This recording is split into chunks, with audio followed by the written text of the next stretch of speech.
Hello there, and welcome to the Sleepy Science Channel.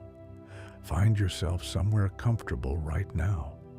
Maybe you're already lying down, your head resting gently against a pillow, the weight of the day slowly beginning to lift from your shoulders. Take a breath in and let it out slowly. There's nowhere you need to be right now, nothing you need to do. Just this moment, and this quiet voice, and the soft world we're about to wander through together. Tonight, we're going to explore something wonderfully mysterious, something that has happened to almost every single person alive. That gentle, dreamy feeling that you have been somewhere before, that you have stood in this exact moment, heard these exact words, seen this exact flicker of light through a window, even though you know somewhere deep and reasonable inside you that it couldn't possibly be so. Deja vu. Even the name is soft, isn't it? Deja vu. It comes from French, and it means simply already seen. Two small words for one of the most quietly extraordinary experiences a human mind can have. Scientists and dreamers alike have wondered about it for centuries, turning it over gently like a smooth stone found on a riverbank, looking at it from every angle, marveling at the way it catches the light. And here is one of the first beautiful things to know about it. You're not alone in this feeling. Researchers estimate that somewhere between 60 and 80% of people have experienced déjà vu at least once in their lives. That means that right now, in this very moment, there are hundreds of millions of people on Earth who know exactly what it feels like. That soft double vision, that quiet whisper of, "I have been here before." Imagine all those people, all those minds, quietly flickering with the same strange, gentle wonder. The feeling itself is usually very brief. Most episodes of déjà vu last only 10 to 30 seconds. Up the warmth just a little, as if the ordinary has become, for just a breath, something more. And then it passes as softly as it arrived. For most people, déjà vu appears most often in their 20s. There's something tender about that. The decade when the world is still so new, and yet, somehow, in these flickering seconds, it feels ancient and already known. Researchers have noticed that the frequency of the experience tends to gently decrease as we grow older, like a song that plays a little less often, but somehow means more each time you hear it. People who travel frequently tend to report déjà vu more often than those who stay in one place. Perhaps it is the constant arrival of new places, new rooms, new faces, the brain working busily and beautifully to make sense of it all, sometimes finding a loose thread of familiarity in a completely new weave. People who are tired also experience it more. And isn't there something poetic about that right now, as you grow pleasantly heavy and soft, your mind is perhaps the most perfectly tuned it could be to feel this gentle phenomenon. Rest opens certain doors that wakefulness keeps closed.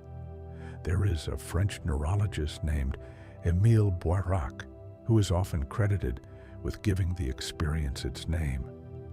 He wrote about it in 1876 in a letter to a philosophy journal, and even then, he described it with a kind of quiet reverence, as though he understood that this was not something to be solved so much as something to be appreciated.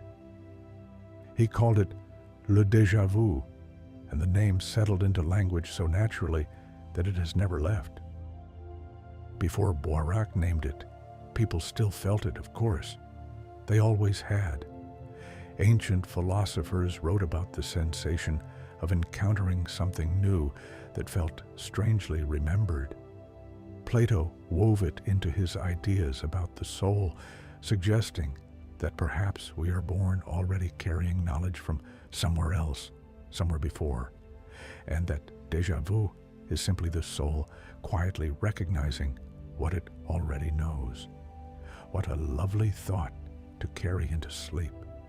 There is a related experience called jamais vu, which means never seen. This is the opposite feeling, looking at something entirely familiar and feeling for a brief disorienting moment that it is completely new. A word you have written 100 times, suddenly looking strange and foreign on the page. Your own reflection catching you off guard. Researchers sometimes call it the shadow of déjà vu, the same phenomenon, just turned the other way around, like looking at the moon from the other side of the world. And then there is presque vu, meaning almost seen, that sensation of something hovering just at the edge of your memory, the feeling that you are about to remember something important, something just out of reach. It is the experience of almost, of the word on the tip of your tongue, of a dream that nearly surfaces before dissolving again into the warm dark. All three of these experiences live together in the same gentle family. They are all the mind doing something extraordinary, reaching, recognizing, wondering. Déjà vu has been studied in sleep laboratories, in neuroscience departments, in quiet offices where researchers ask people to describe the indescribable. It has been written about by poets and novelists and philosophers. Charles Dickens described a powerful episode of it in a letter, writing with visible amazement about the sensation of having lived a moment before. Leo Tolstoy mentioned it. Keats felt it. It seems to visit the curious, the open, the sensitive. You can feel your breath slowing even now, can't you? The room around you softer, the world outside quieter. Let your shoulders drop a little further. Let your hands rest exactly where they are. In the next part of tonight's story, we'll begin to wander into what scientists now believe is actually happening inside the mind during these gentle, shimmering moments. The delicate and wonderful machinery of memory that creates this feeling of already known. But for now, just let yourself be here in this moment, which may feel very softly like you have been here before. The brain, when you think about it quietly, is the most extraordinary thing in the known universe, not because it is loud or dramatic, but because it does its most remarkable work in complete silence. Right now, as you lie still and let the world grow soft around you, your brain is doing thousands of things at once. It is listening to this voice. It is regulating your breathing. It is keeping your heart beating in its steady, faithful rhythm. And somewhere in its vast and intricate landscape, it is doing something no computer has yet managed to do. It is creating the experience of you. Memory is one of the brain's most beautiful and surprising systems. And to understand déjà vu, we begin by spending a little time in that system, wandering through it gently, the way you might wander through a forest in early morning, when the light is still low and everything feels half-dreamed. The brain does not store memories the way a library stores books, neatly on labeled shelves, available on request. Instead, memories are distributed across many different regions, woven together like threads in a piece of cloth. When you remember something, your brain is actually reconstructing it each time, pulling threads from different places and weaving them back together into something that feels whole. This means that memory is, in the most tender sense, creative. Every time you remember, you are also, in some small way, imagining. There is a region of the brain called the hippocampus. It sits deep inside the temporal lobe, curled like a tiny sea creature, and in fact, its name comes from the Greek word for seahorse, because that is exactly what it resembles. The hippocampus is one of the key architects of memory. It helps decide what gets remembered, how it gets stored, and how it gets retrieved. Researchers believe that déjà vu may arise when the hippocampus sends a familiarity signal at a moment when it perhaps shouldn't, when something new is tagged just briefly as something known, like a small, harmless glitch in otherwise beautiful machinery. A momentary shimmer, and here is something worth savoring. This glitch, this shimmer, is actually a sign that your memory system is working well. The very fact that you can recognize déjà vu as strange, that you know the feeling is unusual, that you think I shouldn't recognize this, but I do, means your brain is checking itself. It is catching the error. It is doing what scientists call reality monitoring, making sure that your sense of the present and your sense of the past remain distinct. Déjà vu, in this light, is not a malfunction. It is the brain's quality control, quietly doing its job. Think of it like this. Somewhere in your brain, there is a small and gentle editor reading through the pages of your experience and occasionally raising a hand to say, "Wait, let me check this." And in that moment of checking, the feeling of déjà vu blooms softly and briefly before the editor nods, satisfied, and everything returns to ordinary. Researchers have used brain imaging to study what happens during déjà vu. Because the experience is so brief and unpredictable, it is difficult to catch in the act. But some studies have managed it, and what they found is gentle and interesting. During déjà vu, areas of the brain associated with decision-making and conflict detection seem to become active. These are the parts of the brain that notice when something doesn't quite add up.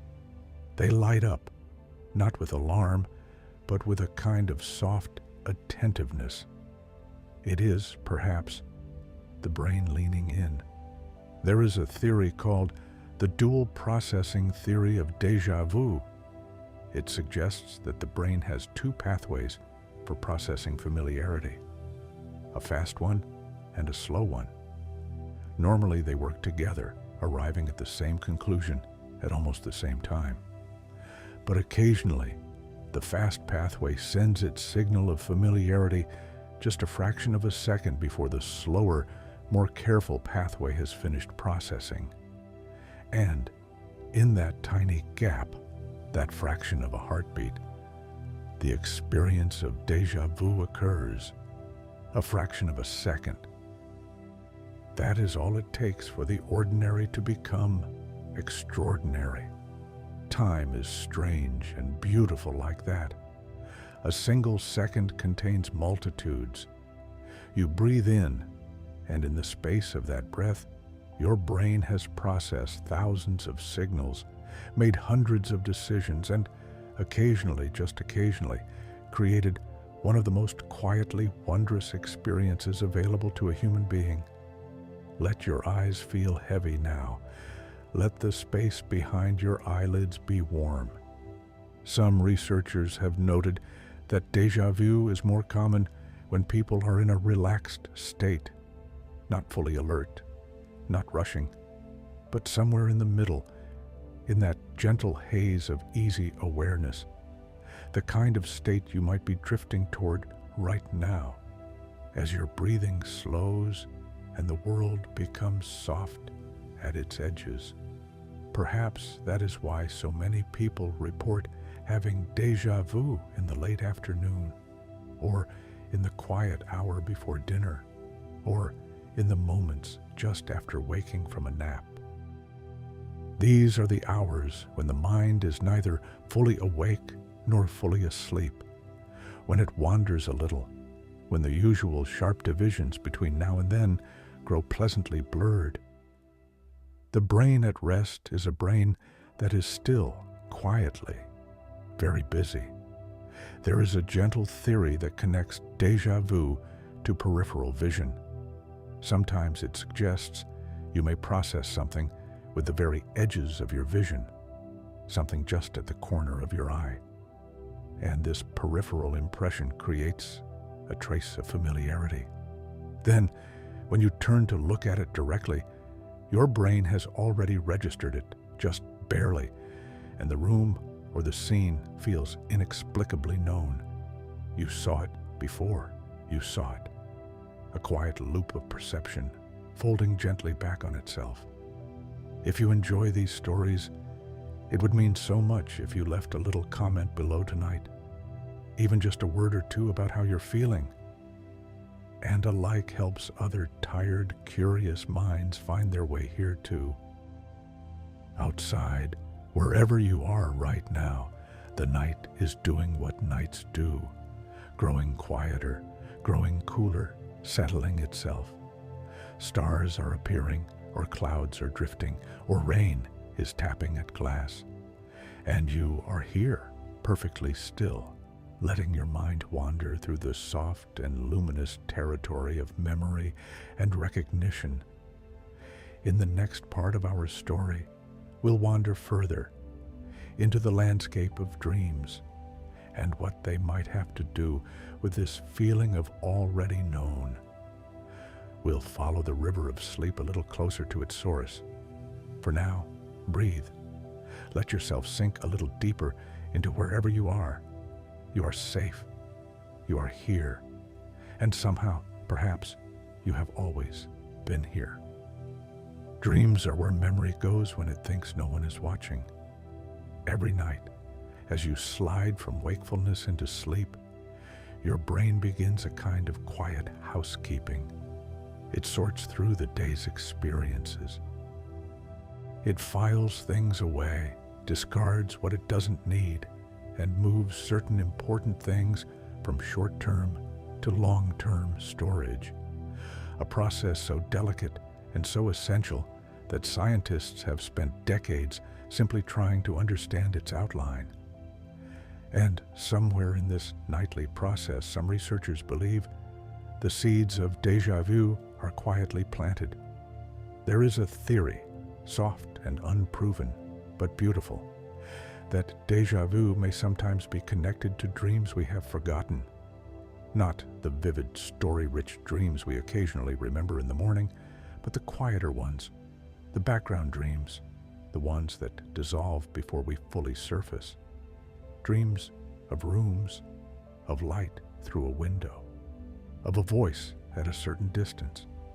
Then, in waking life, we encounter something that resembles that forgotten dream, and the brain sends up its gentle signal. Familiar. We don't remember the dream. We can't trace the source. We only feel its echo, shimmering briefly in the present moment.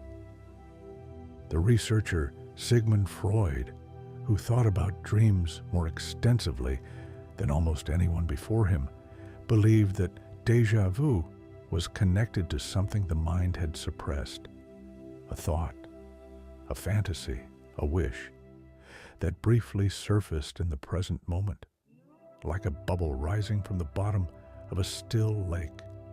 He was perhaps not entirely right about this, but there is something poetic in the image. The mind as a deep, still lake, with things rising gently and unexpectedly to the surface. Modern dream research has moved in different directions, but the connection between sleep, memory, and déjà vu has not been forgotten. Researchers have found that sleep deprivation can actually increase the frequency of déjà vu.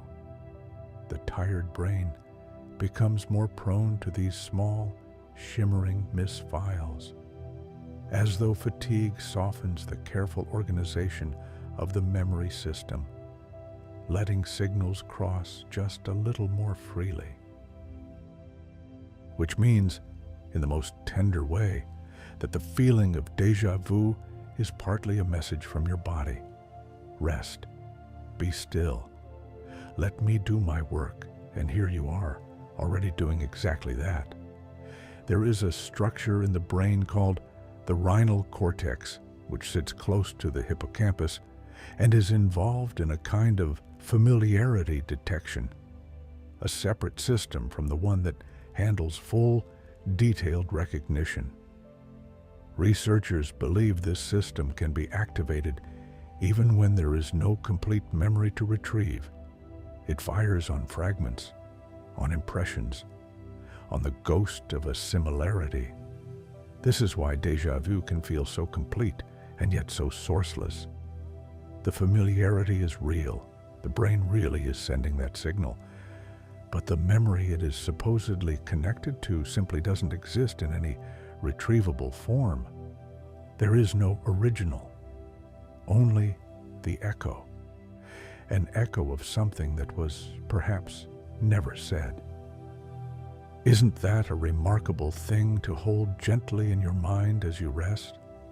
Some theories of déjà vu reach even further, into the territory of what researchers call source memory. This is the memory not just of what you experienced, but of where and when and how you experienced it. Sometimes the brain can retain the content of an experience while losing track of its source, like knowing a song, but not remembering where you first heard it.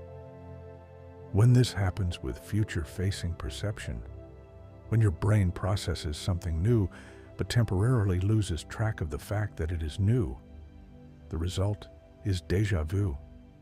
The content of the experience arrives without its label, without the tag that says, "This is happening for the first time." And in the absence of that label, the mind quietly supplies another. "I have been here before." There is something extraordinarily human about this, the need to locate ourselves in time, the comfort of the familiar, the way we reach for the known, even when we are standing in the middle of the unknown. Déjà vu in this light is not confusion. It is the mind's gentle attempt at comfort, a small and well-meaning effort to make the new feel safe. Let that settle into you. Let it be warm. Scientists studying memory have noted that certain types of scenes and settings are more likely to trigger déjà vu than others. Outdoor natural environments, paths through woods, open fields, the edges of water, seem to be particularly evocative. Perhaps because these landscapes contain patterns that recur in nature. The way light falls through leaves, the arrangement of stones near a stream, the particular quality of late afternoon air near a forest. Nature repeats itself in beautiful ways. The same curves, the same colors, the same quality of silence. And the brain, encountering these patterns, occasionally looks up from its work and says, "Yes, I know this." Imagine a path through a forest, the light coming down in long, slow columns between the trees. Imagine the soft sound of leaves settling. Imagine the way the ground feels beneath your feet, that familiar solidity, that ancient reliability. You have walked a path like this before, perhaps in childhood, perhaps in a dream, perhaps somewhere so deep in memory that there is no name for it. And yet, here it is, recognized, welcomed. You might enjoy exploring the rest of our playlist after tonight. There are other stories there just like this one, waiting quietly for you whenever you need them. Soft facts, slow words, and all the time in the world. The night outside is deep now. Whatever sounds you can hear, rain, wind, the distant breath of traffic, the quiet of a house settling, they are all simply the world continuing its work, faithful and steady. You are drifting softly. And the next part of our story will take us somewhere even gentler, into the lives of people throughout history who wondered about this feeling, who wrote it down, who named it in their journals with a kind of reverent surprise. Rest now for just a moment. Let the warmth come up around you.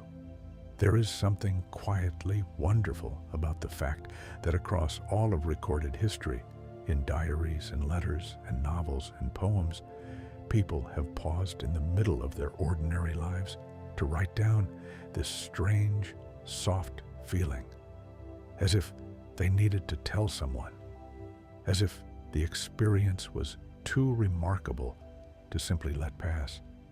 You can find déjà vu in the letters of Victorian gentlemen who had no word for it, describing it carefully and curiously, as though they had just seen something rare in the garden.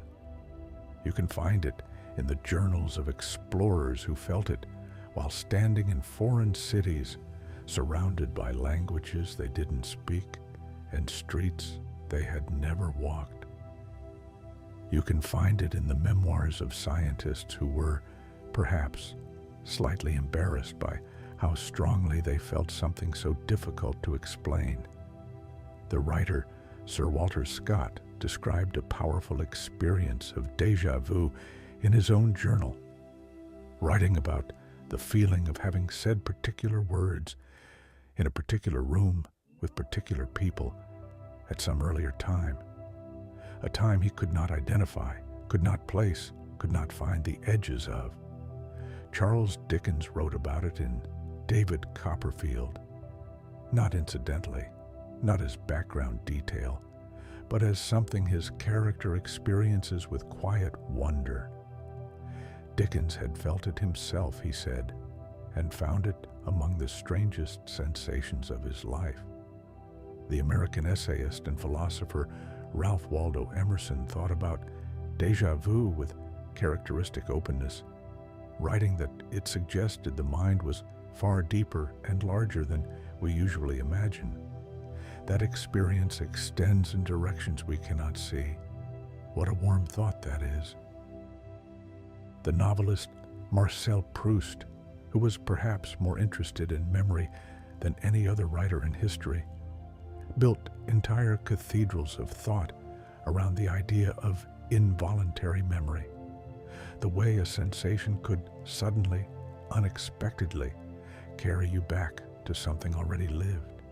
His most famous example was a small cake dipped in tea, how the taste of it transported him, completely and without warning, back to childhood, back to a specific morning, back to the smell of a particular room. Proust's involuntary memory is a cousin of déjà vu. Both involve the sudden, unbidden arrival of the feeling of already known. Both bypass the usual careful machinery of remembering. Both arrive like a gift that was not expected. Poets have always been particularly susceptible to these moments, perhaps because they are always paying attention, always noticing the quality of light, the weight of air, the small and specific textures of the world. The poet Alfred Lord Tennyson wrote about a kind of waking trance he could induce in himself by repeating his own name, a state in which the boundary between the present and the already known became, briefly, beautifully porous. There is a tradition in Japanese culture called mono no aware, the gentle awareness of the transience of things and the quiet, sweet sadness that comes with it. It is the feeling of watching cherry blossoms fall, knowing they will fall again next year, knowing that you will feel this same feeling again. It is not quite déjà vu, but it lives in the same neighborhood, the neighborhood of already known, already felt, already loved.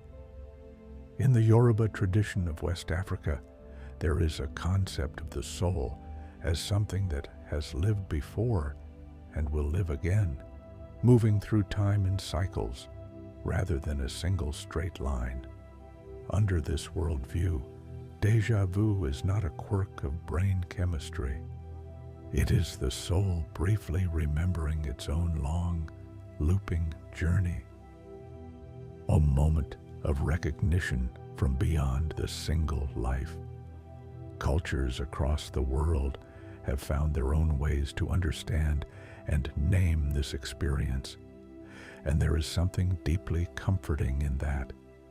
The universal reaching for meaning, the human insistence on finding poetry in the inexplicable. Your breathing is slower now, isn't it? The world around you is softer.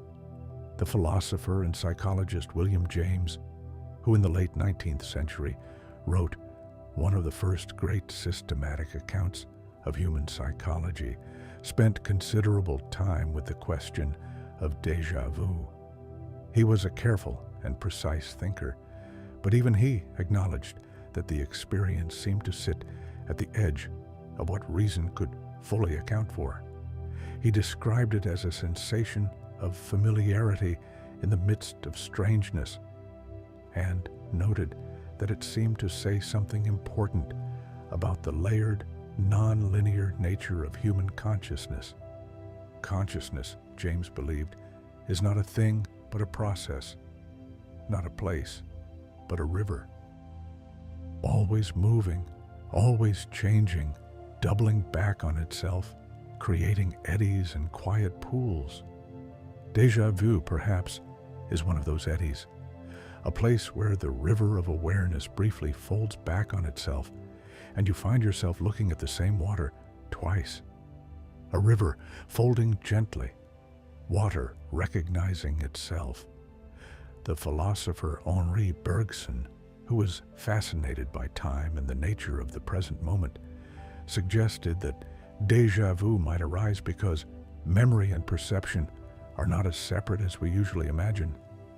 He thought that every present moment is accompanied by a kind of shadow, a simultaneous memory of itself, created at the exact moment of experience.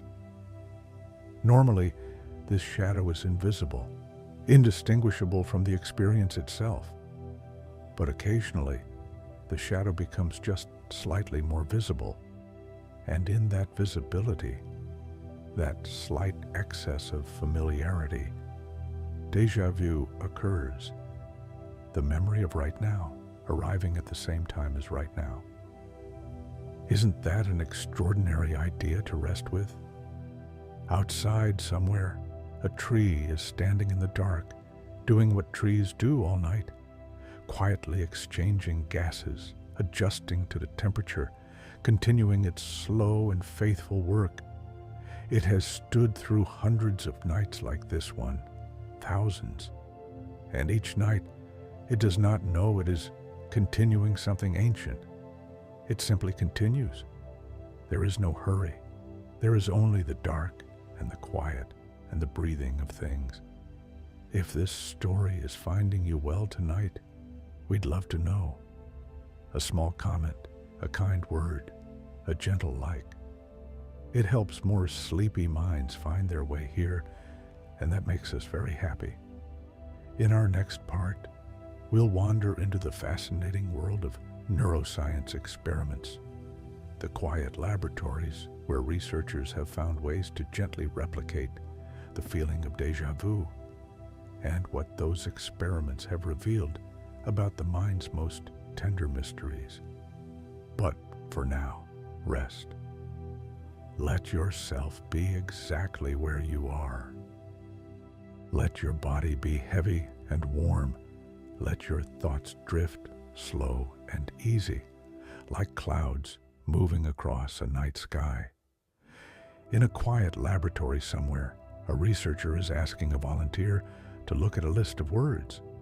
This is how some of the most illuminating déjà vu research begins, not with elaborate machinery, but with something as simple as a list. Words like table, chair, window, sleep. Ordinary words, presented one by one on a screen. Later, the volunteer is shown another list, and hidden in this second list is a word that wasn't in the first, but is strongly related to one of the words that was. The word bed, perhaps, after the volunteer had seen pillow, blanket, rest, dream. The concept of bed was everywhere in the first list, woven through it. But the word itself was never there. And yet, many volunteers will confidently feel that they saw bed before. They will feel the unmistakable sensation of familiarity, the quiet certainty of "I know this," about something they genuinely have not encountered. This is called the DRM paradigm, after the researchers Dees, Roediger, and McDermott who developed it. And it is one of the most reliable ways to create a gentle laboratory version of what feels very much like déjà vu. Not identical, researchers are careful to say, but neighboring, related, living in the same quiet family of experiences. What it shows is how beautifully and how easily the brain fills in gaps. It is always completing patterns, always reaching forward to the likely next step, always quietly constructing a fuller picture from partial information. This is not a weakness. It is an extraordinary strength. It is how you can understand a sentence before you reach its end. It is how you can recognize a friend's voice after a single word. It is also occasionally how you can feel certain you remember something you have never experienced. There is a researcher named Chris Moulin who has dedicated much of his career to the study of déjà vu and related experiences. He is based in France, and he speaks about déjà vu with a kind of gentle enthusiasm that makes you feel the experience is being treated with exactly the respect it deserves. Moulin has worked with patients who experience what he calls chronic déjà vu, a condition in which the feeling is not a brief, passing shimmer, but a persistent state. Patients describe feeling as though they have already seen everything, already heard every conversation, already lived through every moment, continuously. It is, by most accounts, not pleasant, which illuminates by contrast how brief and harmless and even charming the ordinary version of the experience truly is. These patients helped researchers understand more precisely what parts of the brain are involved. Many of them had experienced damage to the temporal lobes, the region that houses both the hippocampus and the rhinal cortex, those gentle architects of familiarity and recognition. The temporal lobe, it turns out, is central to the experience of déjà vu in a way that is now fairly well established. The temporal lobe is also central to the experience of music, of language, of certain kinds of emotional memory. There is something quietly beautiful about this, that the region of the brain involved in hearing a beloved song or understanding a poem is also the region involved in the soft strangeness of déjà vu. All of these experiences involving time, all of them involving recognition, all of them involving the question, have I been here before? In the 1950s, a neurosurgeon named Wilder Penfield was performing operations on patients with epilepsy when he discovered something remarkable. While gently stimulating different areas of the temporal lobe with a small electrical probe, some patients reported vivid, detailed memories, not constructed, not imagined, but felt as real and immediate as if they were happening now. and some reported feeling, suddenly and powerfully, the sensation of déjà vu, a gentle electrical nudge to a specific fold of tissue, and there it was, the feeling of already known, arriving out of nowhere, lasting a few soft seconds, and then dissolving. This was one of the first pieces of evidence that déjà vu had a specific physical home in the brain, that it was not mystical, not supernatural, but not random either, that it lived in a particular neighborhood, in a particular fold of a particular region, waiting quietly. The brain touched gently in the right place, whispered, "I know this. Let your muscles soften now. Let your jaw unclench just a little. Let your hands open." Epilepsy researchers have contributed a great deal to our understanding of déjà vu, because some forms of epilepsy involve the temporal lobe, and many people with temporal lobe epilepsy experience déjà vu as an aura, a precursor sensation that arrives just before a seizure. For these individuals, déjà vu becomes a kind of signal, a gentle warning from the body. This has given researchers the opportunity to study the experience in real time, with monitoring equipment in place. And what they have found broadly is consistent with what the laboratory word experiments suggest. The feeling of déjà vu involves a brief, localized activity in the familiarity processing regions of the brain, a signal that something is recognized, arriving at a moment when full, detailed memory is not available to confirm it, a signal without a source, a recognition without an original. There are also theories that involve the eye, specifically the suggestion that a slight asynchrony between the two eyes could cause a visual scene to be processed twice, the second time feeling familiar because the brain has already processed the first. This theory is considered less likely than others, but there is something I find charming about it. The idea of the eyes getting slightly out of step with each other, like two people trying to walk in time and briefly losing the rhythm. Two eyes seeing the world together, occasionally telling slightly different stories. Our playlist has other stories just like this one. Gentle facts, soft words, the kind of knowledge that settles into you like warmth. If you haven't yet explored it, we think you might find something there that's exactly right for tonight. Now, let your attention drift downward, out of your head, away from thinking, and into the simple, steady sensations of your body, the feeling of weight, the feeling of warmth, the feeling of the breath moving in and out with perfect, patient reliability. In the next part of our story, we'll wander out of the laboratory and into something softer, the experience of déjà vu in nature, in open spaces, in the landscapes where it seems to arise most often and most gently. There is a particular quality of light that happens in the late afternoon, when the sun is low and golden, and everything it touches seems to slow down slightly, to become more itself. Grass becomes more golden, leaves become more green, shadows grow long and soft, and the world has a warmth to it that feels somehow ancient.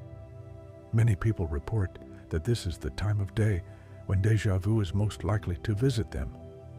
There is something about that golden hour, that slow, amber softness, that opens a small door in the mind. Perhaps it is the way the light recalls other afternoons, other golden hours, other slow and gentle ends of days. Perhaps it is the way the body begins to relax as the day winds down, letting the careful boundaries between past and present become just slightly more permeable. Whatever the reason, there is a long tradition of people pausing in the late afternoon light, in gardens or in fields or on the edges of water, and feeling, briefly, warmly, that they have stood here before. Water is particularly associated with déjà vu, both in personal accounts and in the small body of research that has explored setting and context. The sight of a lake at dusk, the sound of rain on leaves, the particular way a river moves around a bend, the water folding over itself, catching the last of the light. Water moves in patterns. It always has. The curve of a wave, the particular scatter of light on a moving surface, the sound of rain in a certain rhythm. These patterns repeat across oceans and across time. The brain, which has learned these patterns deeply, sometimes encounters them in a new place and recognizes the pattern before it fully registers the newness of the location. The pattern says familiar, the location says new. And in the space between those two signals, déjà vu shimmers briefly.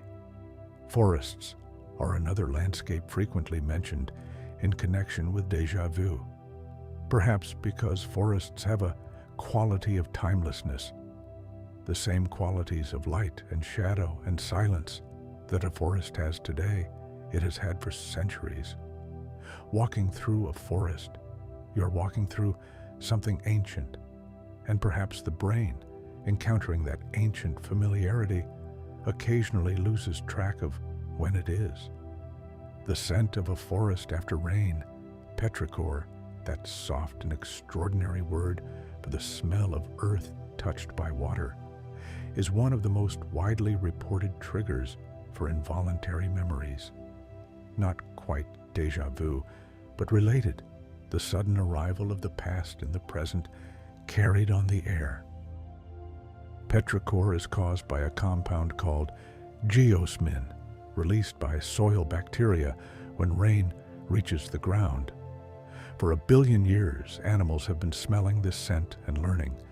Rain has come, water is near, the earth is giving. The scent is older than memory, older than language. And yet, when you smell it, something in you responds with a recognition that feels almost ancestral, almost as though you knew it before you were born. The mountains are another landscape where déjà vu seems to arise with particular frequency. Perhaps because mountains are so unchanged, they exist on a timescale so far beyond human experience that any mountain you visit has been essentially the same for thousands of human lifetimes. The rocks, the silence, the particular quality of air at altitude, the way clouds move around a peak. These things are not new. They have been this way for longer than our species has had language to describe them. Standing on a mountain or looking up at one from a valley, the brain encounters a scene that is in some deep sense already known, not from your personal experience, but from something older, the accumulated memory of the species, perhaps. The long chain of ancestors who stood in mountain shadows and felt the same coolness, the same quiet, the same sense of something enormous and patient and entirely indifferent to time. And something in you, recognizing this, says softly, I know this place. There is a type of grass called hairgrass, Deja, that grows in high, open places all over the world. In Scotland, on the moors, in Iceland, on the volcanic plains, in the Rocky Mountains, in the thin-aired meadows above the tree line. It is fine and delicate, this grass, and it moves in the wind in a particular way. A shiver, a wave, a constant gentle motion. Wherever in the world it grows, it moves like this. If you have ever stood in a field of fine grass moving in the wind, You have stood in a scene that has been the same on every continent for thousands of years. The grass doesn't know you, but you might, in that moment, feel something that knows the grass. A flower called forget-me-not grows near water in shaded and quiet places. Its name, already, is about memory, small and blue and endlessly repeated across meadows and riverbanks.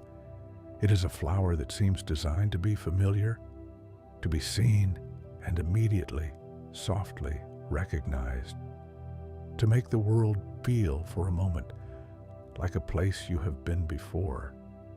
There is research suggesting that natural scenes with a high degree of fractal geometry, the kind of repeating patterns found in coastlines, in the branching of trees, in the structure of clouds, are particularly associated with feelings of comfort and recognition.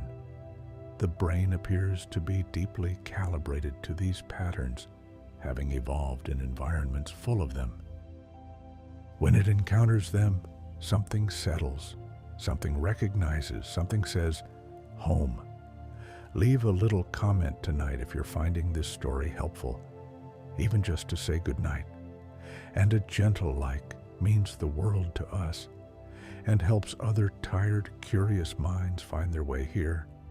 The night is deep and quiet. You are exactly where you need to be.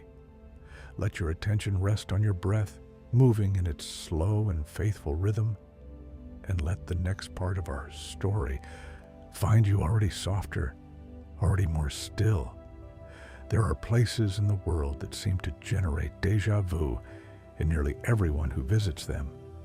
Not haunted, not strange, just places with a particular quality, a particular kind of beauty or antiquity that speaks to something very old in the brain, something that recognizes the shape of the world before it fully registers the specifics of the place. The stone circles of Britain, Stonehenge, and the lesser-known ones, the quieter ones, the ones you can stand alone inside in early morning, produce this feeling in many visitors. Perhaps because stone arranged in circles has been a part of human experience for so long that the brain has, over countless generations, learned to recognize it as something meaningful, as a place where something important has happened. The circle itself is ancient, a pattern that recurs in nature everywhere, from the cross-section of a tree to the ripple of water to the form of the full moon. The brain, encountering a circle of stones in an open field, finds something familiar in the pattern. Familiar not from this life, perhaps, but from something older. There are small stone walls in Ireland, running along the edges of fields that have been farmed for 3,000 years. The fields are green and quiet. The walls are low and gray and covered in lichen, that slow, patient, extraordinary organism that grows perhaps a millimeter per year and may live for centuries. Standing beside these walls in that Irish light, many visitors report feeling something that they cannot quite name. A warmth, a recognition, a sense of having stood here before. The lichen is, in itself, a small miracle of patience. It is not one organism, but two. A fungus and an algae living in such intimate cooperation that they have become something neither could be alone. They have been doing this quietly since before the stone walls were built. They will continue long after we are gone. And yet, we recognize them. We recognize the gray-green of them, the texture, the quiet persistence. Something in us knows this is an old thing and treats it gently. In Japan, there is a concept of furusato, a word that means something like old home, home village, or the place where you belong. But It has a particular resonance beyond simple geography. It carries the feeling of a home that you are returning to, even if you have never been there. A longing for a place that feels already known. Many Japanese people report a sense of furusato when they visit the Japanese countryside for the first time. The rice paddies, the old farmhouses, the particular quality of the light in summer. A recognition that bypasses personal memory and goes somewhere older, somewhere collective. This is related to what the philosopher Gaston Bachelard called the poetics of space. The idea that certain spaces carry feelings beyond their physical dimensions. That a small, warm room with a low ceiling and a window looking onto trees speaks to something universal in us. Something that recognizes shelter, safety, the world held at a gentle distance. A house at the edge of a forest with light coming through the windows in the late afternoon. You have never been there, but something in you recognizes it. There is a quality that certain old buildings have, particularly those built of natural materials, stone and wood and clay, that is different from newer buildings. It is not just visual, it is in the smell, the particular coolness of stone, the dry warmth of old wood, the way the air inside such a building has been breathed and moved and held for centuries. The brain registers these things, consciously and otherwise, and sometimes, in certain qualities of light, at certain hours of the day, responds with the soft certainty of recognition. I know this air. I have breathed this air before. Old gardens have this quality too. Gardens that have been tended for generations, where the same roses have been pruned every autumn for 100 years, where the same path runs between the same hedges, worn smooth and familiar. There is a continuity in such gardens that is palpable, that can be felt without knowing the garden's history. The philosopher and psychologist Carl Jung wrote extensively about what he called the collective unconscious, a shared layer of mind that underlies individual experience, containing patterns and images and feelings that all humans share. He believed that certain experiences, including perhaps déjà vu, arise from this shared layer, from the encounter of individual consciousness with something that belongs to the whole species.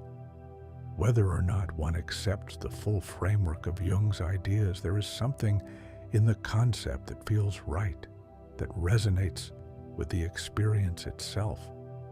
The feeling that déjà vu is not quite personal, that it comes from somewhere deeper than individual memory, from a layer of experience that is somehow shared. A river bends in a particular way. A tree grows in a particular shape. Light falls at a particular angle in the late afternoon. And something in you, something very old, very patient, very quiet, recognizes all of this as deeply, essentially familiar. The playlist is waiting for you whenever you need more of this. More slow facts, more soft words, more gentle wandering through the beautiful world. We hope you'll find it there, like an old friend.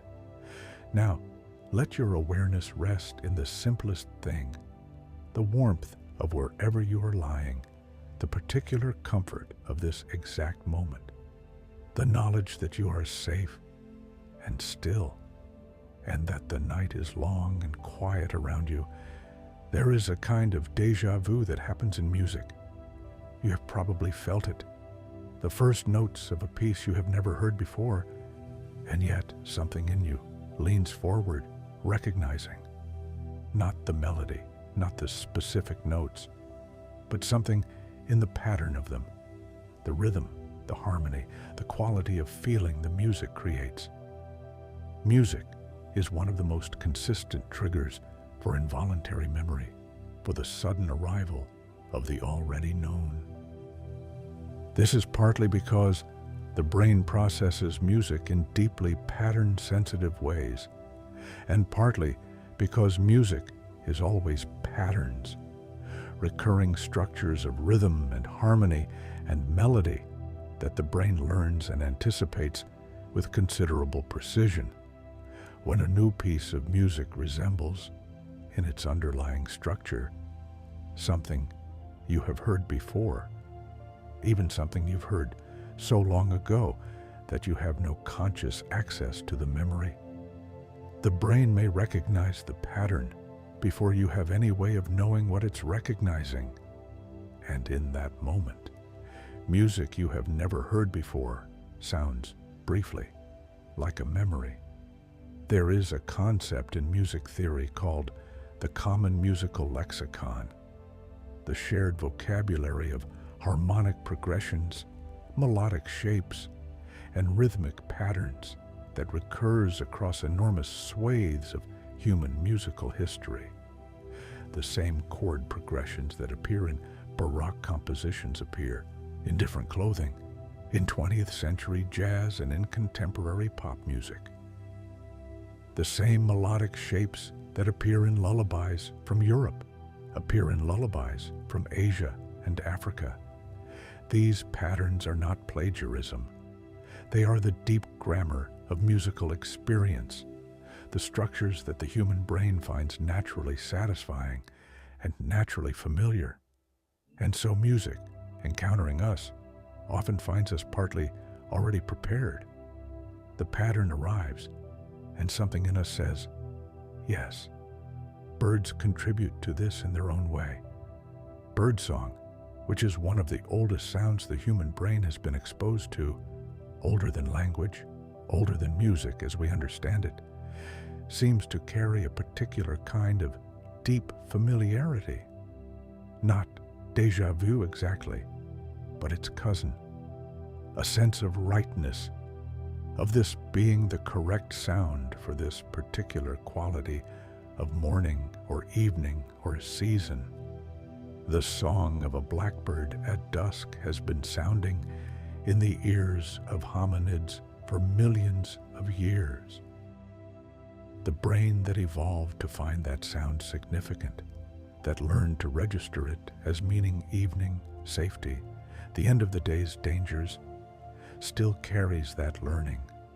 And so when you hear it, something settles, something says, this is how evenings sound, this is right.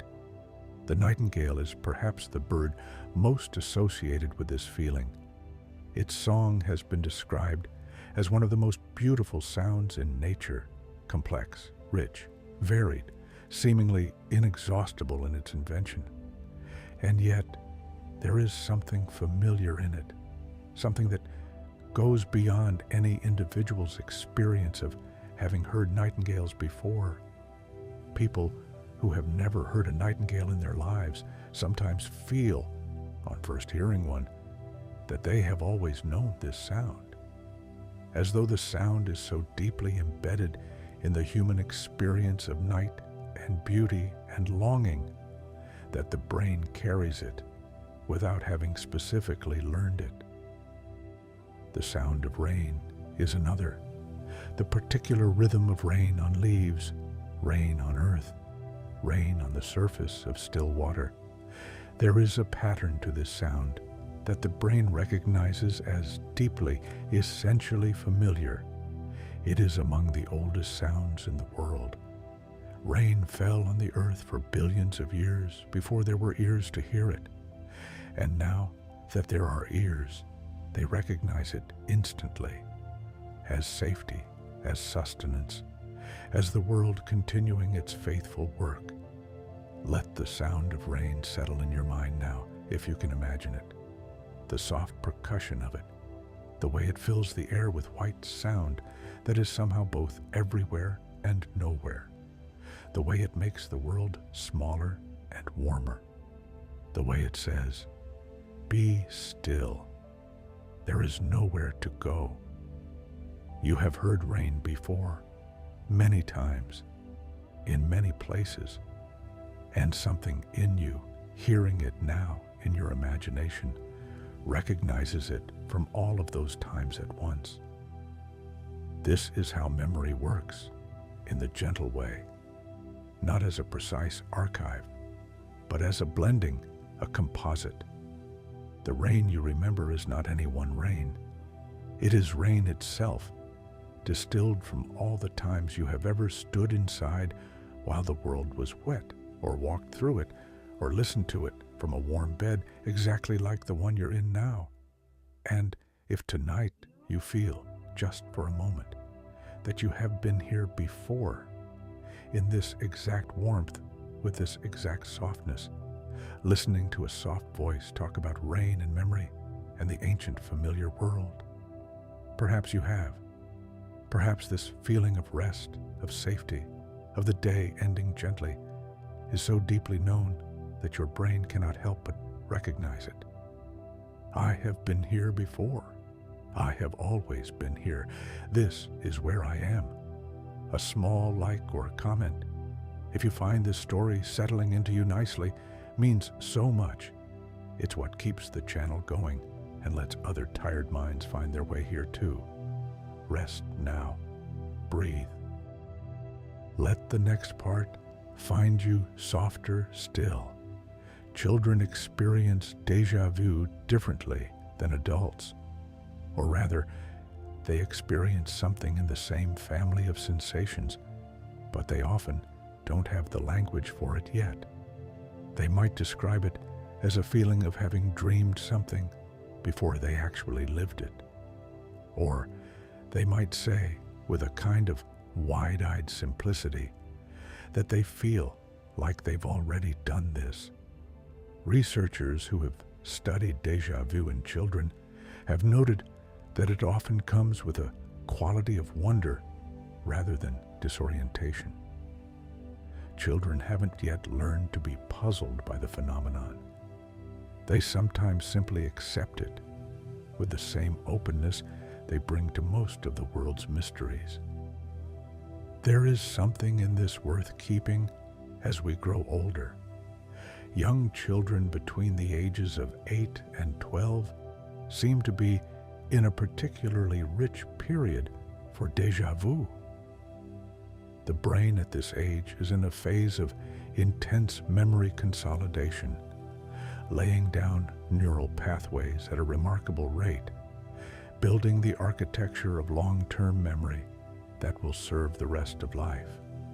All of this activity, all of this laying down and organizing, may make the occasional false familiarity signal more likely. The world is new, and the brain is building itself to hold it. Of course, sometimes the building process creates a shimmer of already known. There is something tender about imagining a child standing in a new place, a new school perhaps, or a garden they've never visited before, and feeling for just a moment that they have been here. And then letting the feeling go and running forward into the completely, joyfully new. This quality of returning to the new, the ability to let the feeling pass and move on, is one of the things researchers most note about healthy déjà vu. It is self-correcting. It arrives, shimmers, and dissolves. The brain notices it, flags it, and then updates its records. The moment is registered as new, the familiarity signal is quietly dismissed, and life continues. This is the brain's extraordinary self-regulation at work. Not just storing experience, but constantly evaluating and updating its own processes. The oldest human brains, the brains of people in their 70s, 80s, beyond, tend to experience déjà vu less frequently than younger brains. The memory system has, by then, settled into patterns so well established that the occasional crossed signal becomes less likely. The hippocampus, the rhinal cortex, the temporal lobe, all of these structures become, in a sense, more certain of themselves with time. But when déjà vu does visit an older person, it often carries particular weight.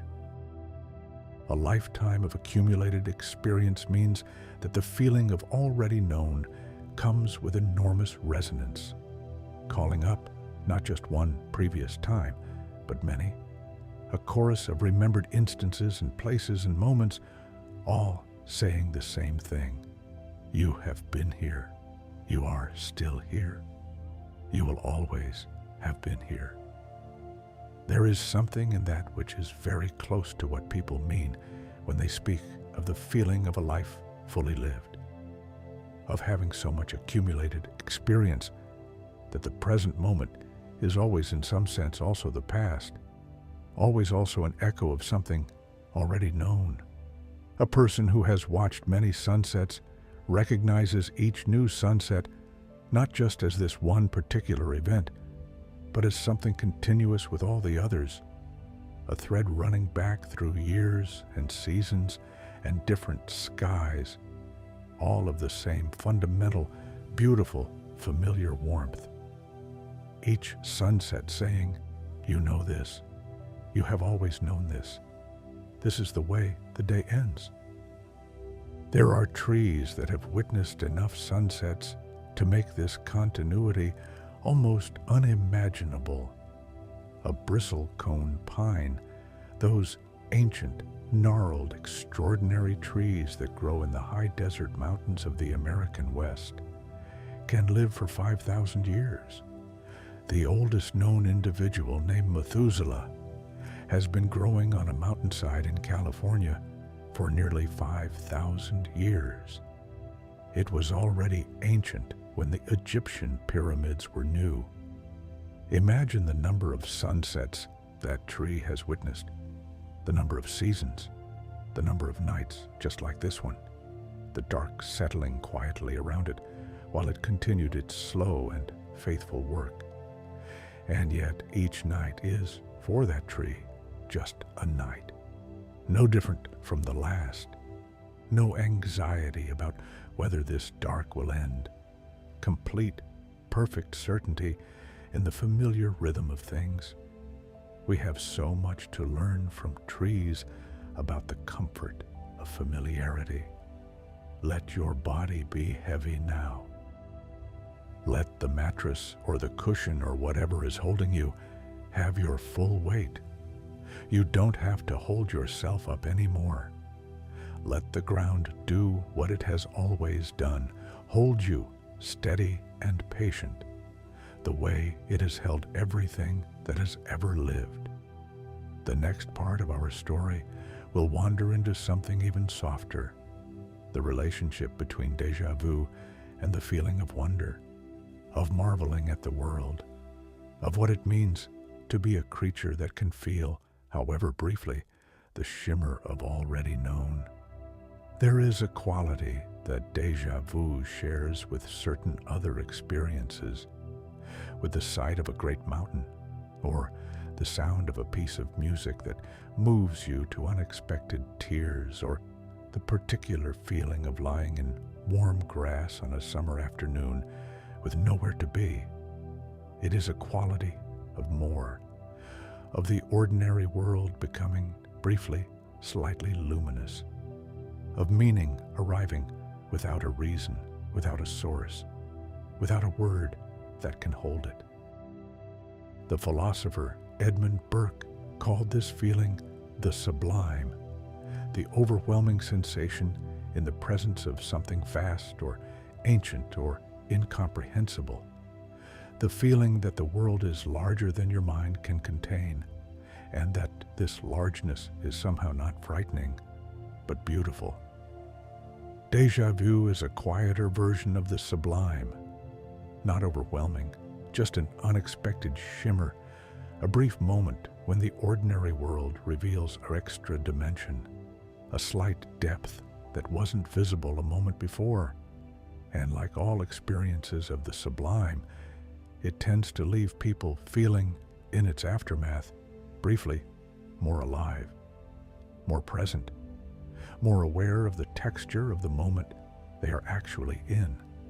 This is perhaps one of the most beautiful things about déjà vu, that it wakes you up to now. The experience is, by definition, about the feeling of already known, but its effect is often to make you look more carefully at the present, to notice what is actually here, to pay attention to the specific, unrepeatable texture of this exact moment. I have been here before, and so you look more carefully at here, at this light, this sound, this particular quality of the air, as if the feeling of repetition paradoxically sharpens your sense of the unique. There is a practice in some contemplative traditions of deliberately cultivating this kind of double vision, seeing the present moment as both new and ancient, both first time and already known, not as a confusion, but as a richness, as a way of experiencing the deep continuity beneath the surface of change. The Buddhist concept of beginner's mind is related to this, approaching each experience as if for the first time, with openness and wonder, even if you have done it 1,000 times before. The cup of tea you have drunk every morning for 20 years, encountered again as if it were new. The particular warmth of it, the smell of it, the color. Déjà vu is, perhaps, beginner's mind in reverse, the new encountered as if already known, both movements toward the same destination, the experience of being fully, completely present. The flowers that bloom most reliably in the spring are flowers that have been blooming every spring for longer than human memory extends. Snowdrops push through frozen ground in February, as they always have. Crocuses follow in their small populations of purple and white and yellow, then daffodils, then tulips, then the long unspooling of the warmer months. Each year, people who have seen hundreds of springs will catch sight of the first snowdrop and feel something that is not quite surprise and not quite memory. Something in between, the recognition of a return, the familiar shape of something beloved. There you are again.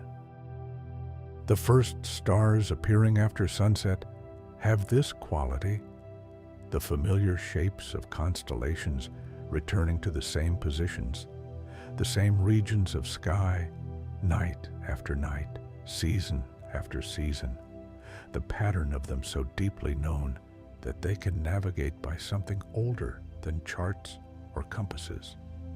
Orion appearing in autumn skies after his absence through the summer, the Pleiades, those small clustered stars returning in October as they always do, carrying with them, for many cultures, a sense of seasonal marking. This is the time to prepare. This is the time to remember. Ancient peoples navigated by stars, planted by stars, told time by stars. The patterns of the night sky are, perhaps, among the oldest things the human brain has learned to recognize. When you look up at a familiar constellation, you're doing something your ancestors did, and their ancestors, and theirs. A chain of recognition stretching back to the beginnings of human awareness. And so, when the stars feel familiar, deeply, almost impossibly familiar, perhaps they are. Perhaps what you recognize in them is not only your own experience of this particular sky, but something much longer, much older, much quieter. The stars patient above saying, "You know us. You have always known us. We are here." If these stories are part of your sleep routine now, we'd love to hear it. Leave a comment and make sure to explore the playlist, which has many more nights like this one waiting for you. Let your awareness settle now on the simplest, softest thing, the way the air feels as it enters your nose or mouth, very slightly cooler than the air of the room, and the way it leaves, very slightly warmer, that small, faithful exchange, that quiet give and take, that most familiar of rhythms. You have breathed approximately 20,000 times today, each one a repetition, each one familiar, each one, in the most essential sense, already known. And yet, each one also completely new, completely unrepeatable. This exact breath in this exact moment has never happened before and will never happen again, familiar and new at once, the same and not the same. This is what déjà vu knows. There is a type of cloud called a lenticular cloud, a lens-shaped cloud that forms over mountains and in certain wind conditions. It sits still and smooth while the wind moves through it, the cloud maintaining its shape even as its substance is constantly changing. From a distance, it looks permanent, fixed, ancient. You might pass it on the road and think, that cloud has been there forever, but it hasn't. It is forming and dissolving continuously, the same shape arising from constantly new water vapor, constantly new air, the same and not the same, familiar and utterly fresh. This is not unlike memory itself, the shape of a memory persisting while its actual substance is remade each time you remember it. The memory of your childhood home, for instance, is not fixed and stored somewhere. It is rebuilt each time you call it up, reconstructed from fragments, shaped by everything that has happened since, different every time, even as it feels the same. Memory is not a recording. It is an act of creation, performed again and again. Researchers have demonstrated this in quiet, careful experiments. People who are asked to remember a particular event and then recall it again a week later and again a month later tell subtly different stories each time. Not lying, not confused, simply reconstructing. The reconstruction shifts slowly, shaped by new experiences and new contexts and the simple passage of time. This means that every time you remember something, you're also, in some gentle sense, reimagining it, adding to it, adjusting it, making it slightly more like the person you are now than the person you were then. Memory is not the past. It is the present's version of the past. And if memory is always a present tense creation, always happening now, then perhaps déjà vu is simply a moment when this truth becomes briefly visible, when the constructed nature of familiarity steps forward and reveals itself just for a second before retreating back into the seamless ordinary. I made this recognition. I made this feeling of knowing. I do it all the time, and usually I can't see the seams, but just now, for just a moment, I could. There is a philosopher named Daniel Kahneman who has written about what he calls two systems of thinking, one fast and intuitive, one slow and deliberate. The fast system runs most of our mental life, making quick judgments based on pattern and familiarity. The slow system checks its work occasionally when something seems unusual. Déjà vu, in this framework, may be a moment when the fast system says familiar and the slow system says, wait, actually, this is new. A brief, gentle argument between two parts of the mind, resolved in seconds, leaving only the shimmer of the moment as evidence that it happened. The fast system, always confident. The slow system, careful and attentive. Both of them working together, keeping you in the world. Most of the time you are unaware of this dual process. It all happens beneath awareness, in the quiet machinery of the mind. But occasionally, in the gap between the two systems, consciousness slips through, and you glimpse the process itself, not just the product, but the making of it. Glimpsing the making of recognition. What a small and extraordinary gift. Outside, somewhere, a moth is navigating by moonlight. Moths use the moon as a navigational reference, keeping it at a fixed angle to their path, the way a sailor uses a star. This system works perfectly when the light source is truly distant. But it fails with artificial lights. The moth, trying to keep a lamp at a fixed angle, ends up circling it endlessly. The same ancient system, designed for one world, operating in another. There is something in this that resonates softly with déjà vu, an ancient recognition system designed for a world of recurring patterns and limited new experience, occasionally encountering the modern world's novelty and briefly misfiring, briefly seeing the new as old, not a failure, just an old system, still faithful, still doing its work in a world that has changed around it. A river stone, smooth and gray and warm in the sun, has been shaped by water over years, sometimes hundreds of years. Every curve of it is the record of every encounter with every current that passed over it. Its shape is its history, made visible. When you hold a river stone, you're holding time made solid. You're holding something that remembers in its shape everything that has ever happened to it. There is a quiet rightness to holding a stone like this, a familiar weight, a temperature that settles into the temperature of your hand, something very old, recognizing the warmth of something living. I know this warmth. I have always known this warmth. We hope you're feeling peaceful now. If you've made it this far and this story is one of your favorites, we'd love a like or a comment. It truly means the world, and it helps others find their way here on their own sleepy nights. Let yourself sink a little deeper now. Let your thoughts grow slow and soft.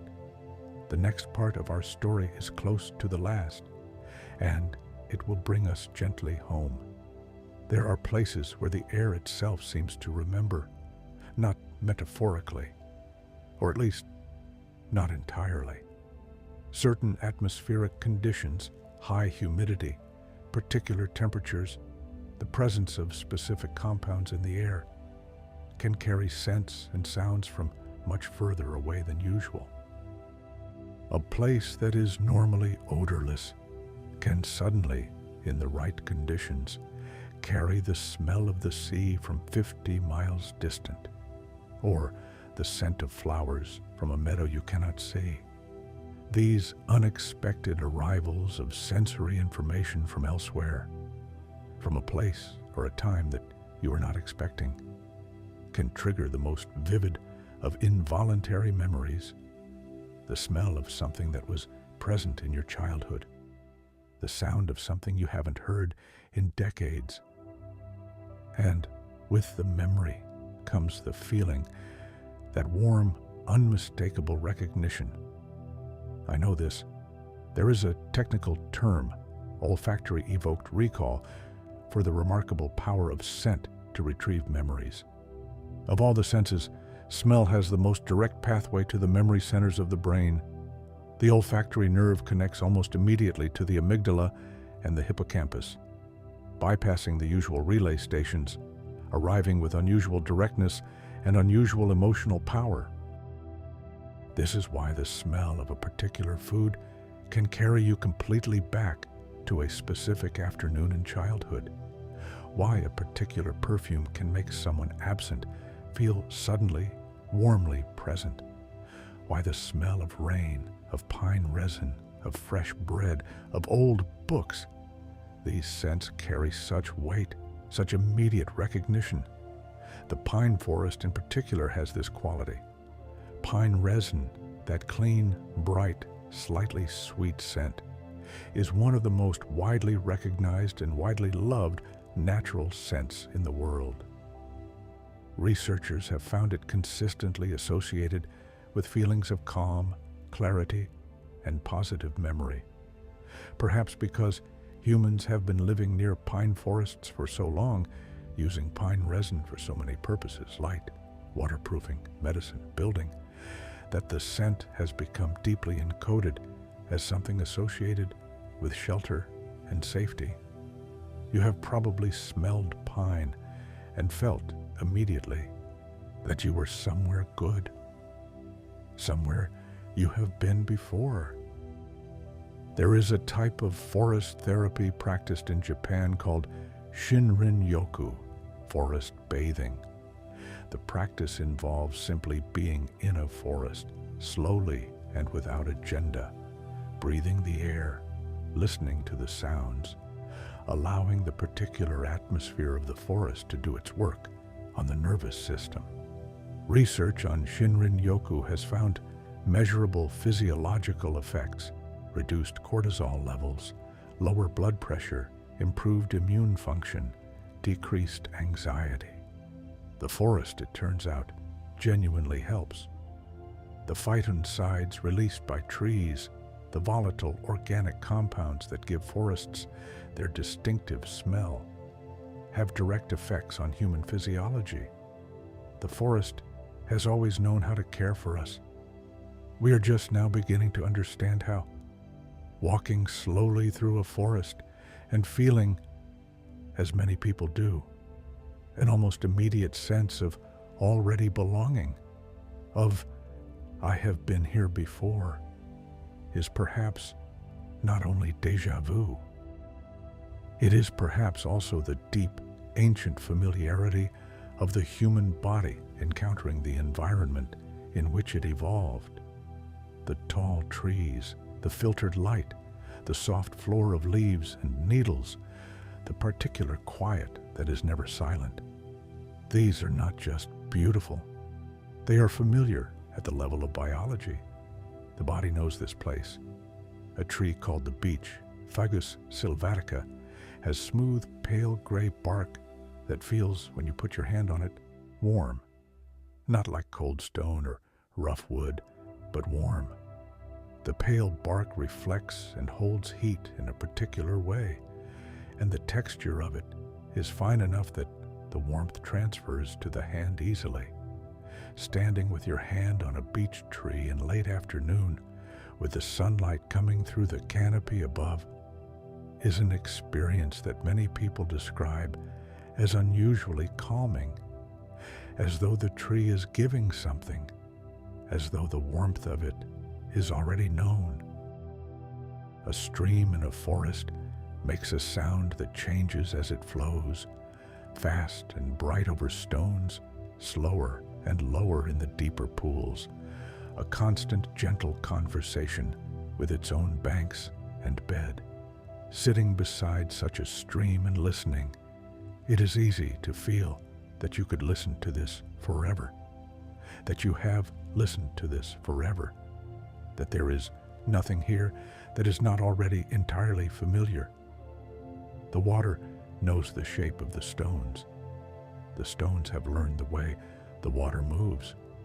The sound they make together is the sound of something that has been happening for a very long time. You, listening, are part of this pattern. Your being here, being still, letting the sound settle into you. This is also something that has happened before, many times, in many places, in different forms of shelter and warmth and quiet. Here I am again, being still near water, letting the world take care of itself. Let that be the feeling of right now, that ancient, settled, already known rightness. That quiet confidence that this, exactly this, is exactly correct. The playlist is there whenever you need it. Other stories, just like this one, others slow wanderings through the natural world and the soft mysteries of the mind. We hope it's become a little home for you. The feeling of almost sleep is one of the most recognized feelings in human experience. Every person who has ever lived has known this.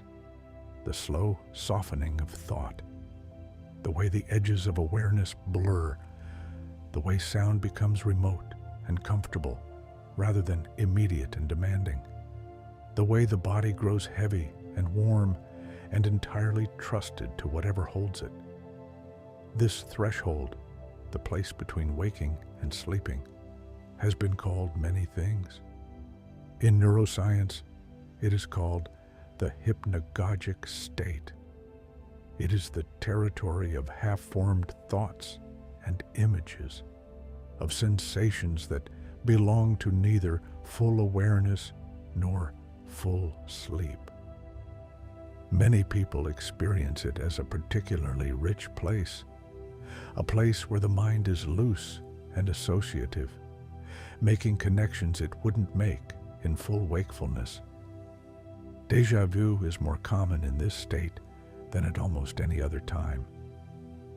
The loosened boundary between now and then, between new and remembered, between present perception and stored experience, all of these make the feeling of already known more likely to arise. And so, as you drift toward sleep tonight, you're drifting toward the territory most hospitable to this gentle, shimmering experience. You're going somewhere that your mind already knows. I have been here before. Yes, many times. Every night of your life, you have made this same crossing, from the lit shore of wakefulness into the warm dark of sleep. You know the way perfectly. Your body knows the way. Your mind knows the way. There is nothing new here. There is only the familiar, beloved, already known. The stars above the clouds have been there all along tonight, whether you could see them or not. They are there now, the same constellations in the same slow rotation, the same patient light that has been traveling toward us for years before it arrived. Everything in its place, everything continuing. The grass outside, wherever you are, is doing what grass always does at night. Photosynthesis paused, respiration continuing, each blade quietly exchanging gases in the dark. Dew is beginning to form on the coldest surfaces, a process that has happened every clear, cooling night since there was water and air on this planet. The world continuing its faithful work, entirely untroubled. There is a kind of peace available to human beings that comes not from certainty or safety or security in the usual sense, but from recognition, from the feeling of, I know this, I have been here, this is familiar, from the sense that the world is not alien or new or threatening, but known, deeply, ancestrally, entirely known. Déjà vu at its most gentle offers a glimpse of this, a brief access to the feeling that you have been here before, which in a very deep sense you have, not in this precise moment, not in this exact configuration of people and places and light, but here, in a human body, in a world that follows patterns, in the midst of an experience that is part of a continuity extending far beyond any single life. You have been here before. In the sense that matters most, this is simply true. A full moon, when you can see it, has a way of making the world feel timeless. The same moon that illuminated every human night before the invention of artificial light. The same moon that pulled tides and guided navigation and told the time of planting and harvest for 100,000 years. The same moon that was there, round and silver and reliable. On the first night any of our ancestors lay down on the ground and looked up and felt something they might have called wonder or peace or simply, I know you. The moon, ancient and patient and entirely familiar. You are part of this long story, not despite your smallness, but because of it. Because you are one thread in an enormous weave, and the thread has continuity, has history, has the warmth of everything that has moved through it before.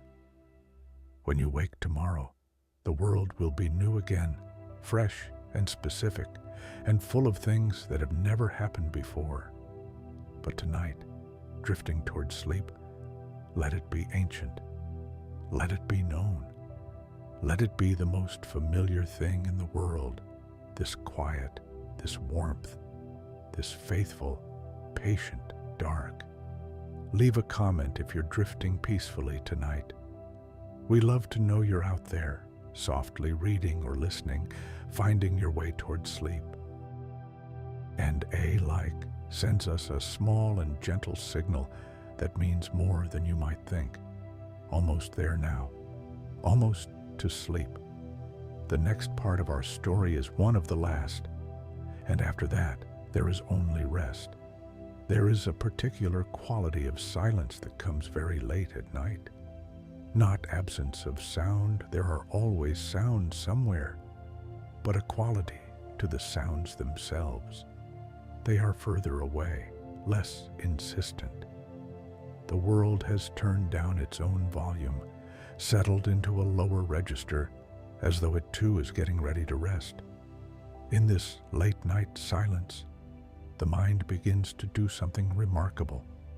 It begins to release the day, not with effort. Effort has nothing to do with it. It happens the way the sky releases sunlight at the end of the day, gradually, gradually. And then the dark is simply there, as if it had been there all along. The thoughts that felt urgent a few hours ago have become merely interesting. The things that felt unresolved are simply unresolved, still, but distant, requiring nothing right now. This is the most ancient form of trust. The trust that the night will hold you, that the morning will come, that the continuity of things will continue.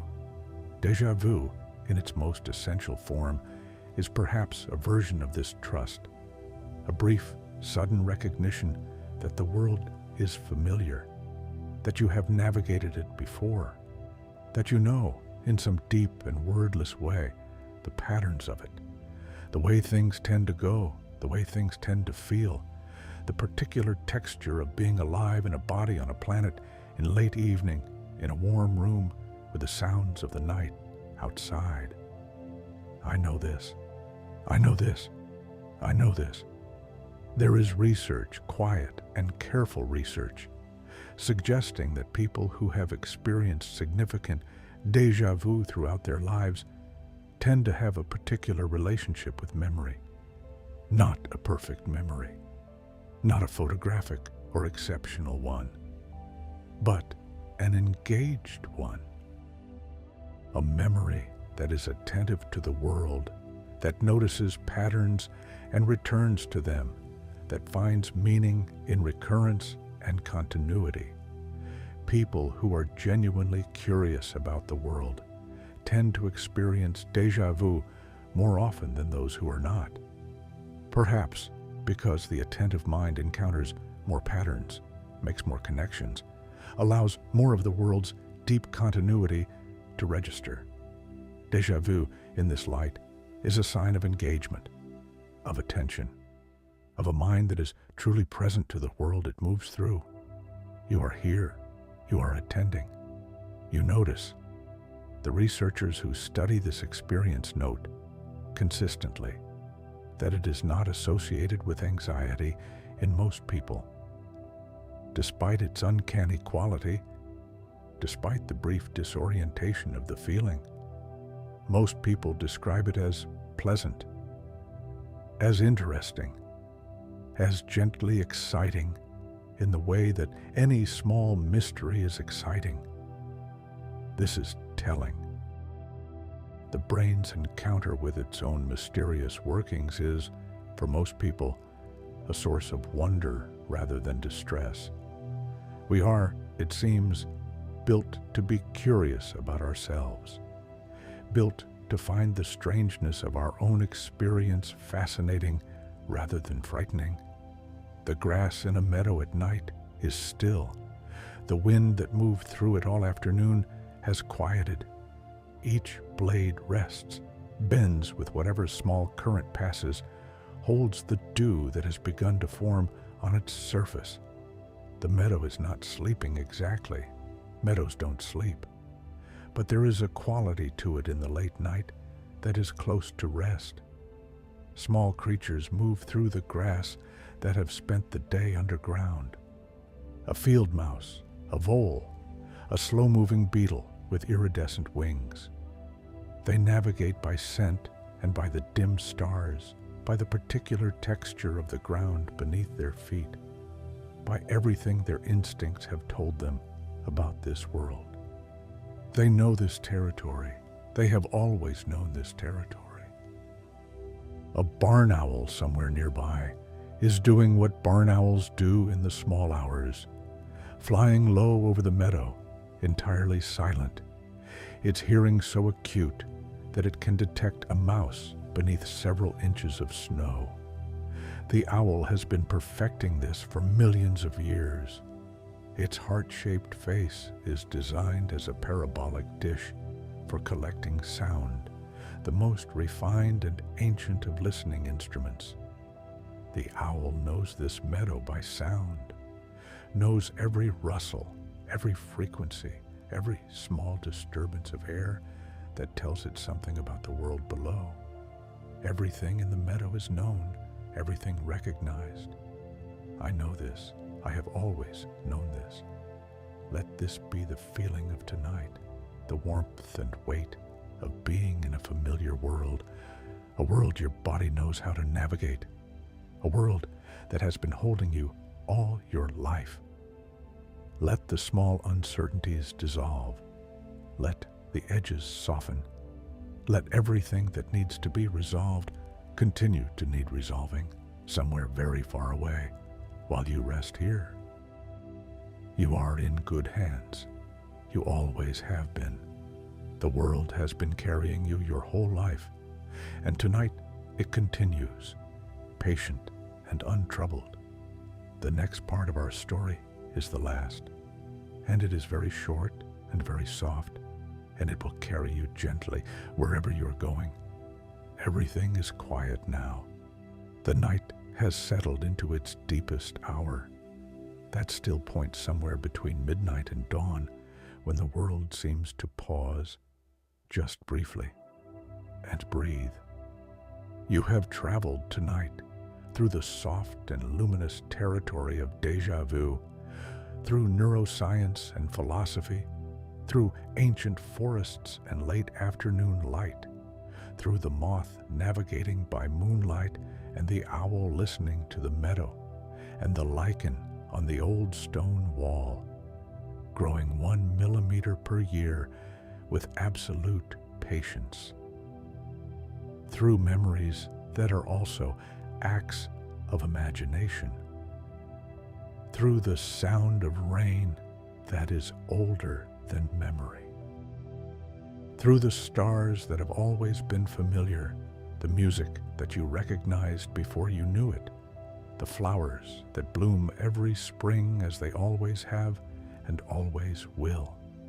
Through the extraordinary, ordinary experience of being a human mind in a familiar world, feeling just occasionally, just briefly, the shimmer of already known. You have been here before, not just in the way that déjà vu suggests, but genuinely. You have been here in this soft, sinking, end-of-day surrender. You have done this before. Let the day go. Let the thoughts slow. Let the warmth come up around you like water rising in a warm and gentle tide. You know this. Your body knows this. Everything in you knows this. The fireflies have gone out for the night. The bees are still in their hives, keeping the queen warm, the hive buzzing very softly with the shared breath of thousands. The trees are exchanging the quiet gases of night. The river is finding its path, as rivers always do, around every stone and through every shadow, certain of its direction. The moon, if it is up tonight, is doing exactly what it has done on every clear night for 4.5 billion years, reflecting the light of the sun onto the dark side of the world, gently illuminating everything it touches, pulling the tides in their ancient, faithful rhythm. Nothing is urgent. Nothing is unfinished. Everything that is happening is the world doing what it has always done, and doing it faithfully, and doing it well. And you are part of this, a thread in this enormous and ancient and beautiful pattern. A mind that notices things, that wonders about things, that finds the soft facts of the world interesting and lovely and worth carrying gently into sleep. You can close your eyes now, if they are not already closed. Let the sounds around you become simply sound, not things to attend to, not information to process, just the comfortable texture of the world continuing its work. Let your breathing slow to whatever its own rhythm is. You don't need to control it. It knows what to do. It has always known what to do.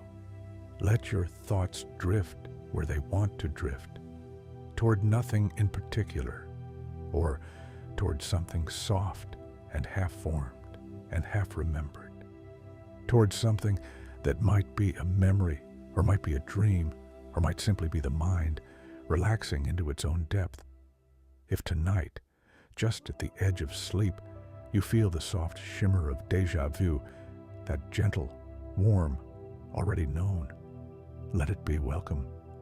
Let it be the world saying, you are safe here, you are familiar here, you belong here, you have always been here, you are here now, and that is everything.